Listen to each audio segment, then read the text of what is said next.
Bismillahirrahmanirrahim. Assalamualaikum warahmatullahi wabarakatuh. Untuk anak-anak kelas 7 yang saya banggakan dan sangat saya cintai, mari kita lanjut pokok bahasan kita, yaitu keterampilan. Langsung materi selanjutnya adalah pengolahan bahan pangan buah segar menjadi makanan dan minuman. Perhatikan baik-baik dan lihat bukunya ya anak. Letak geografis Indonesia berada di lintas khatulistiwa sehingga memiliki iklim yang baik untuk habitat hidup berbagai tanaman. Negara kita memiliki iklim tropis, membuat berbagai tanaman buah-buahan tumbuh dengan mudah. Indonesia terkenal sebagai negara agraris yaitu pertanian, yang menghasilkan beraneka produk buah-buahan. Buah dapat tumbuh dan berkembang sesuai dengan musimnya dan selalu silih berganti, jadi selalu bersambungan, sehingga negara kita seakan-akan sepanjang tahun tidak pernah kekurangan yang namanya buah-buahan. Jadi selalu saja ada buah, yang satu habis musimnya, yang satu menyusul, yang satu habis menyusul, dan seterusnya. Itulah negara kita. Makanya kita patut syukur kepada Allah Subhanahu wa Ta'ala, di mana negara kita yang kita singgahi ini sangat diberi kemakmuran yang begitu melimpah.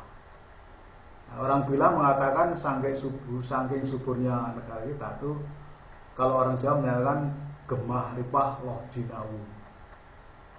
Gemah ripah loh jinawi itu artinya apapun yang kita tanam, ya, ibaratnya kita buang atau kita hanya menanam asal saja, ini akan tumbuh sendiri dengan begitu subur. Itulah negara kita. Jadi orang banyak yang menyebut, orang Jawa mengatakan gemah ripah loh jinawi.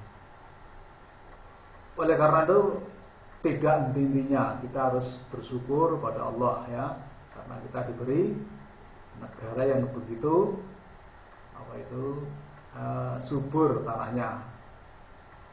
Dengan adanya bermacam-macam buah yang berlimpah, membuat penduduk Indonesia bisa hidup sehat dan bersemangat, karena buah-buahan baik untuk kesehatan tubuh.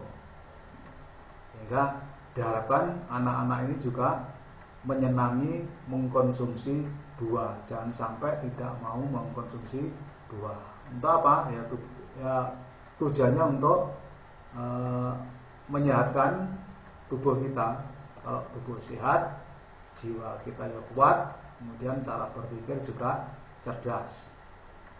Tanaman buah-buahan sangat mudah kita temui di sekitar kita. Hal ini dikarenakan iklim negara kita sangat bagus, sehingga banyak tumbuh buah-buahan yang begitu subur. Dan bahkan saking suburnya negara kita, banyak sekali tanaman-tanaman yang tumbuh dengan baik meskipun tanpa adanya perawatan sama sekali. Nah, sebagai contoh, ketika kita makan buah yang ada bijinya, katakanlah buah mangga, setelah kita makan dagingnya, kemudian bijinya kita buang begitu saja, maka lama-kelamaan itu akan tumbuh menjadi buah mangga lagi. Padahal kita tidak pernah merawat. Nah ini karena sangat subur negara kita. Alhamdulillah ya. Sekarang pengertian buah segar. Buah segar adalah bahan pangan yang tidak memerlukan pengolahan, sudah dapat dikonsumsi secara langsung.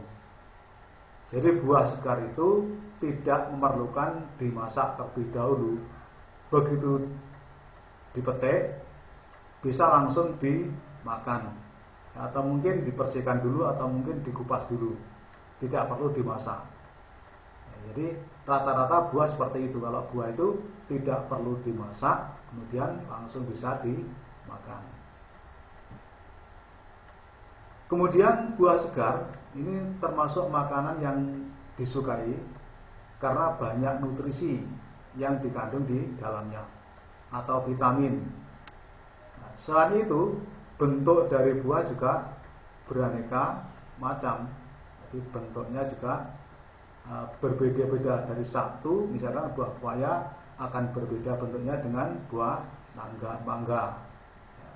Kemudian juga ada buah naga, itu pun juga tidak sama bentuknya dengan buah rambutan.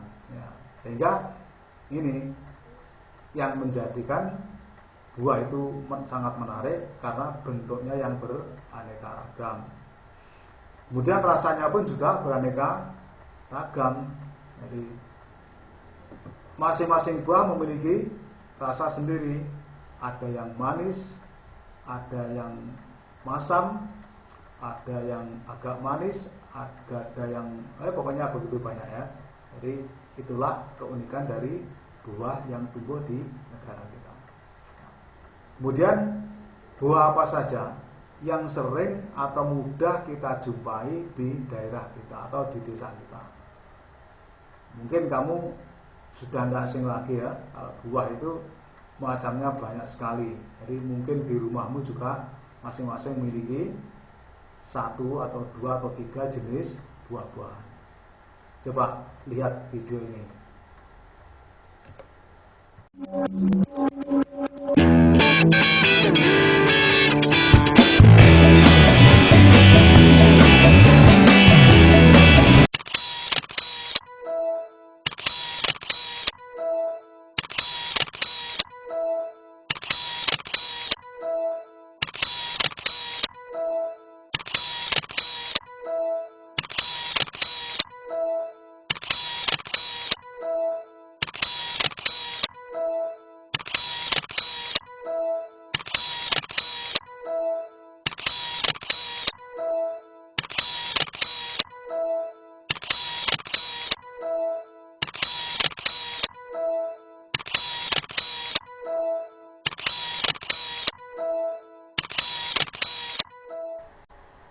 Karakteristik buah-buahan. Karakteristik atau ciri-ciri. Jadi berdasarkan sifatnya, buah-buahan dikelompokkan menjadi beberapa golongan, yaitu sebagai berikut. 1. Berdasarkan musim berbuahnya. A. Buah musiman adalah buah yang hanya ada di waktu musim tertentu. Pada suatu saat berbuah banyak dan pada saat yang lain tidak berbuah sama sekali.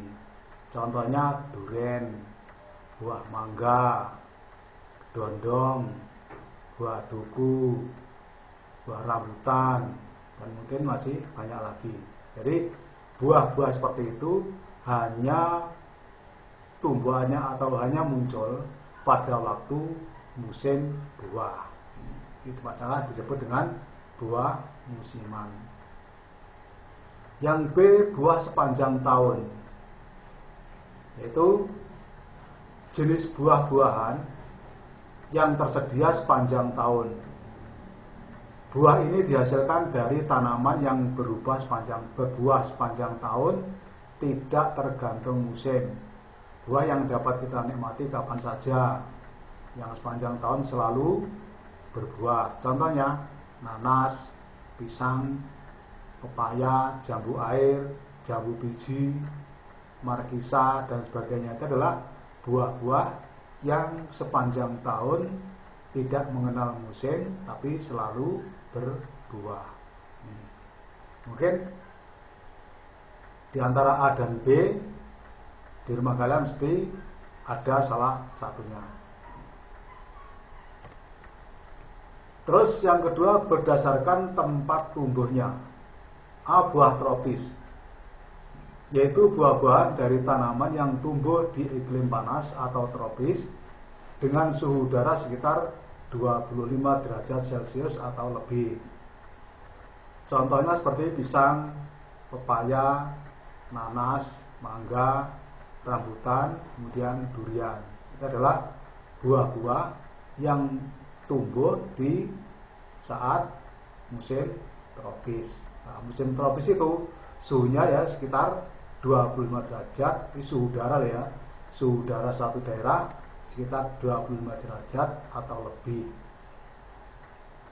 Kemudian yang B itu buah subtropis, yaitu buah tanaman yang tumbuh di iklim sedang atau di daerah yang punya suhu udara maksimum 22 derajat Celcius.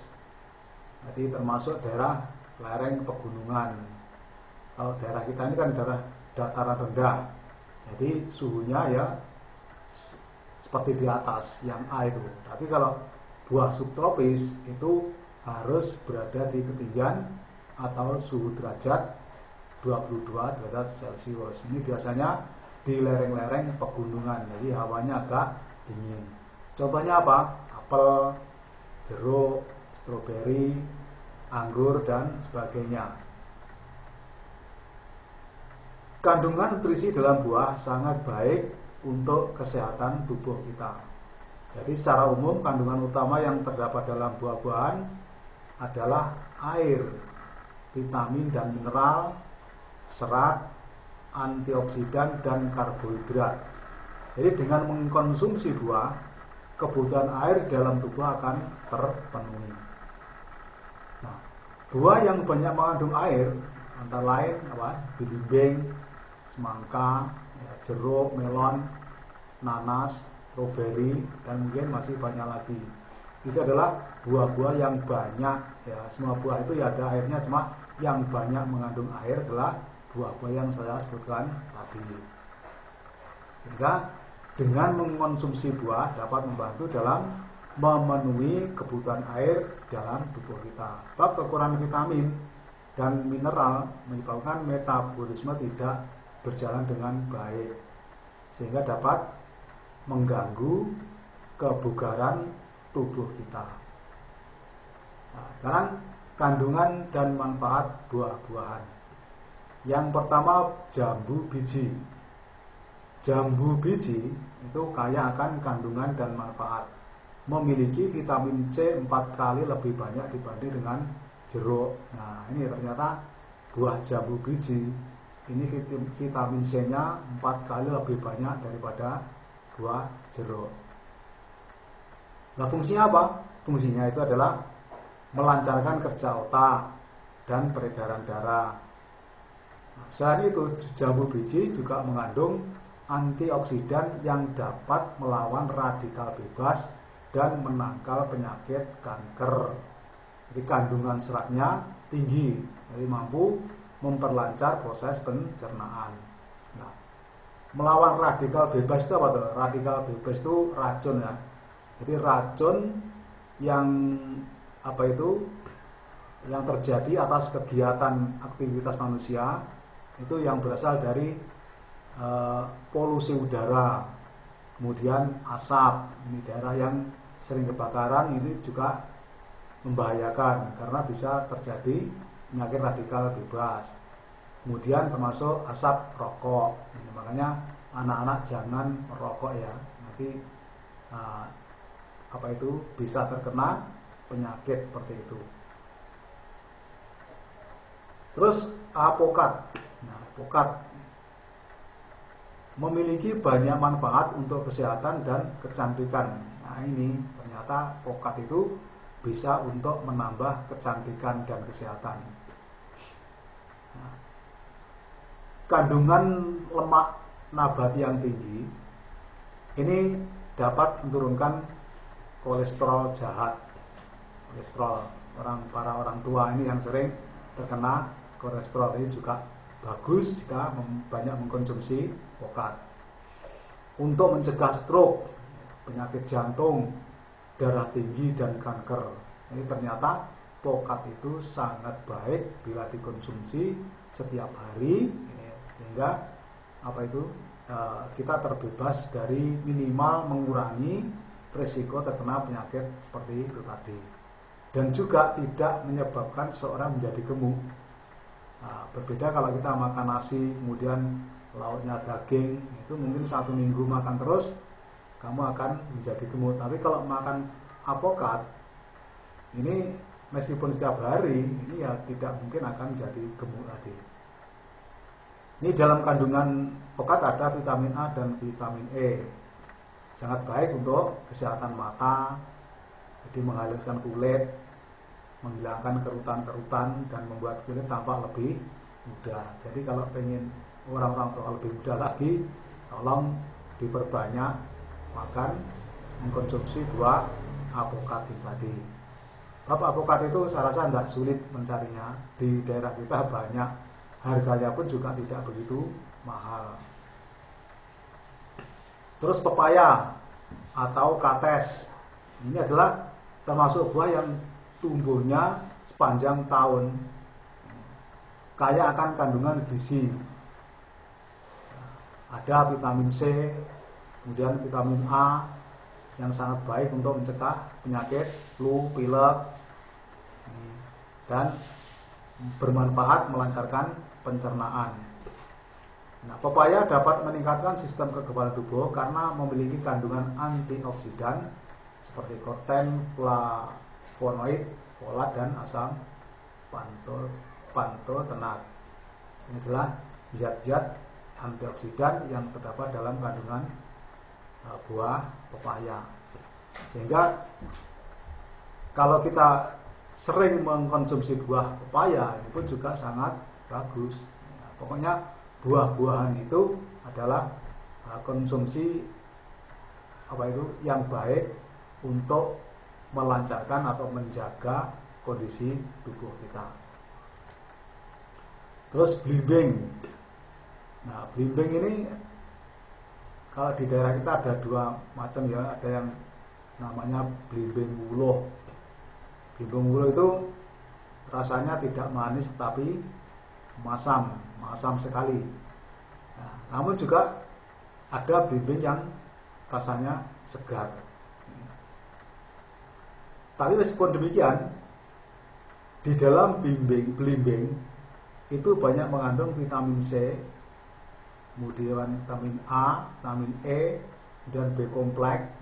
Nah, sangat baik untuk melindungi tubuh dari radikal bebas, tadi penyakit radikal bebas, dengan adanya antioksidan yang dikandung secara alami dalam buah blimbing. Ini juga dapat menurunkan tekanan darah tinggi dan mengatasi penyakit batuk. Nah, sehingga kalau kita batuk, ya kalau tidak ada obat, coba saja makan blimbing, dicoba ya. Di sini disebutkan blimbing juga dapat mengatasi penyakit batuk. Kemudian pisang.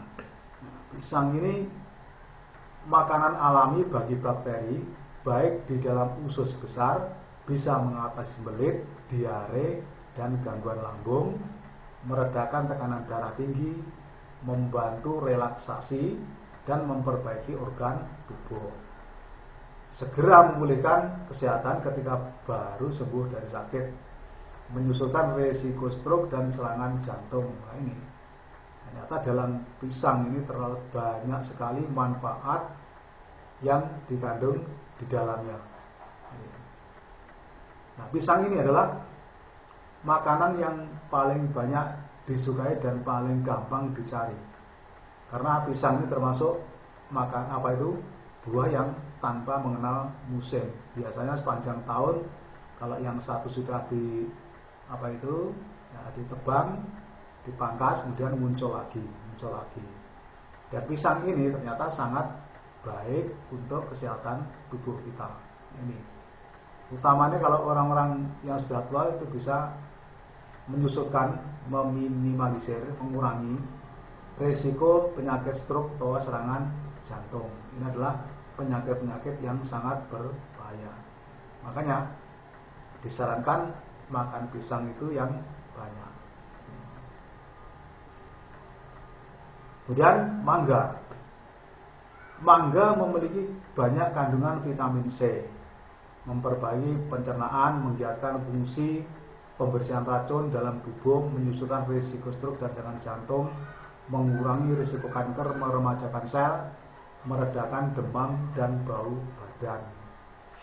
Nah, ini bagi kalian para remaja ini, kalau bingung badannya berbau atau bau badannya nggak begitu sedap dan kurang pede dengan teman-teman sekelilingnya, maka disarankan sering mengkonsumsi buah mangga, karena dapat mengurangi, itu bahkan mencegah bau badan atau BB biasanya. Juga bisa meremajakan sel, jadi membangun sel-sel yang baru. Nah, dari keterangan atas sampai sekarang, sampai bawah ini, kita ambil intinya, dengan banyak mengkonsumsi buah-buahan, kebutuhan serat oleh tubuh dapat terpenuhi dan dapat membunuh radikal bebas dalam tubuh kita. Jadi radikal bebas adalah zat yang muncul akibat aktivitas lingkungan yang berlebihan seperti polusi kendaraan, asap rokok, radiasi dan sebagainya. Itu adalah yang dinamakan penyakit radikal bebas yang juga sangat berbahaya. Mungkin itu saja dulu anak-anak yang dapat saya sampaikan. Nanti kita sambung lagi minggu depan. Saya akhiri, wassalamualaikum warahmatullahi wabarakatuh.